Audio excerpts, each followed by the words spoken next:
भारत के एक बहुत जाने माने शिक्षक हैं, खान सर, और उन्होंने देश के टैक्स सिस्टम को लेकर एक बड़ा ही अनोखा तरीका निकाला है। आज हम उनकी इसी हैरान कर देने वाली सोच को थोड़ा करीब से समझेंगे। तो सवाल ये उठता है कि कोई टैक्स के पैसे से अस्पताल कैसे बना सकता है। चलिए इसी सवाल का जवाब ढूंढते हैं और देखते हैं कि उनके बिजनेस में आने वाला हर एक रुपया आखिर जाता कहाँ है।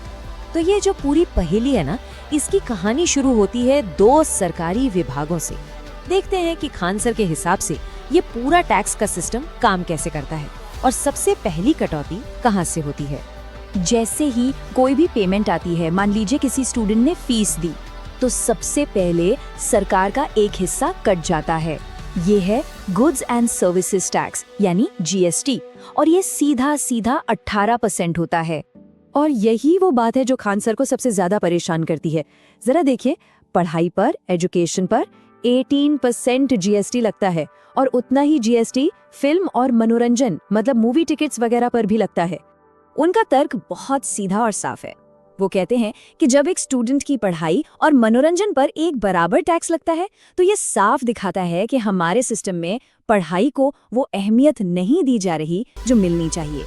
तो सोचिए, 18% जीएसटी तो सीधा चला गया, अब हाथ में बचा सिर्फ 82%, और इसी 82% से बिजनेस के सारे खर्चे चलाने हैं। और ये जो बचा हुआ 82% है ना, वो कहाँ जाता है ये देखिए। इसमें से कर्मचारियों की सैलरी देनी है, ऑफिस का किराया, बिजली का बिल, फिर बेंच, लाइट जैसे दूसरे खर्चे भी हैं। इन सब को चुकाने के बाद जो बचता है वो होता है मुनाफा।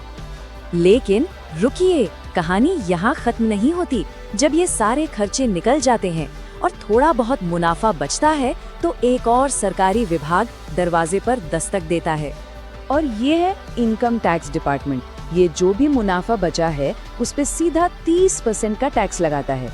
मतलब इतनी मेहनत के बाद जो कुछ बचा उसका भी एक बड़ा हिस्सा चला गया। तो एक बार पूरी प्रक्रिया को फटाफट समझ लेते हैं। सबसे पहले कमाई हुई, उस पर तुरंत 18% जीएसटी कट गया। फिर जो बचा उससे बिजनेस के सारे खर्चे निकाले गए, और आखिर में जो थोड़ा बहुत मुनाफा बचा उस पर 30% इनकम टैक्स देने की बारी आ गई। तो अब सबसे बड़ा सवाल, क्या खान सर ये 30% इनकम टैक्स भरते हैं? यहीं से ये पूरी कहानी एक बहुत ही दिलचस्प और कह सकते हैं कि अनएक्सपेक्टेड मोड़ लेती है। और ये रहा उनका जवाब। वो कहते हैं, मैंने सब कुछ अस्पताल को दे दिया, कितना बचा? कुछ नहीं। इसका मतलब वो अपना सारा का सारा मुनाफा 100% एक अस्पताल को दान कर देते हैं जो उन्होंने ही बनवाया है, और नतीजा उनकी टैक्सेबल इनकम हो जाती है 0। अब ये जो दान है ये पूरी तरह से कानूनी है, इससे उनका टैक्सेबल प्रॉफिट 0 हो जाता है। तो इनकम टैक्स डिपार्टमेंट के पास वसूलने के लिए कुछ बचता ही नहीं। और वो ऐसा क्यों करते हैं? उनका कहना है कि सरकार को टैक्स देने से बेहतर है कि वो उस पैसे को सीधे समाज के काम में लगाएं, जहां वो अपनी आंखों से देख सकें कि उसका सही इस्तेमाल हो रहा है। सरकारी सिस्टम से खासकर टैक्स रिफंड को लेकर उनकी हताशा कितनी गहरी है वो इस एक लाइन से पता चलता है। वो कहते हैं कि सरकार से रिफंड मांगना मगरमच्छ के पेट में हाथ डालकर पथरी की जांच करने जैसा है, मतलब एक लगभग नामुमकिन काम। इस मगरमच्छ वाली बात को वो एक उदाहरण से समझाते हैं। मान लीजिए किसी स्टूडेंट ने एक कोर्स के लिए 1 लाख रुपए दिए, तो स्कूल ने तुरंत उसमें से 18,000 रुपए जीएसटी सरकार को दे दिए। अब 1 महीने बाद वो स्टूडेंट कहता है कि उसे रिफंड चाहिए।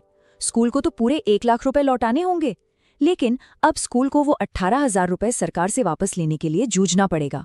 ये है वो असली मुश्किल। तो इस पूरी रणनीति का असर क्या होता है? असर ये होता है कि टैक्स अधिकारी भी परेशान हो जाते हैं। वो उनसे मिलने आते हैं इस चिंता में कि उनके बिजनेस से तो कोई टैक्स कलेक्शन हो ही नहीं रहा, तो वो अपने टारगेट कैसे पूरे करेंगे। तो आखिर में ये सवाल हमारे सामने खड़ा होता है, खान सर का ये कदम आखिर है क्या? क्या ये सिर्फ टैक्स बचाने की एक चालाक रणनीति है, या सिस्टम के खिलाफ एक तरह का विरोध, या फिर ये समाज की भलाई करने का एक बिल्कुल नया मॉडल है? ये सवाल हमें टैक्स, दान और एक अकेले इंसान की बदलाव लाने की ताकत के बारे में सोचने पर मजबूर कर देता है।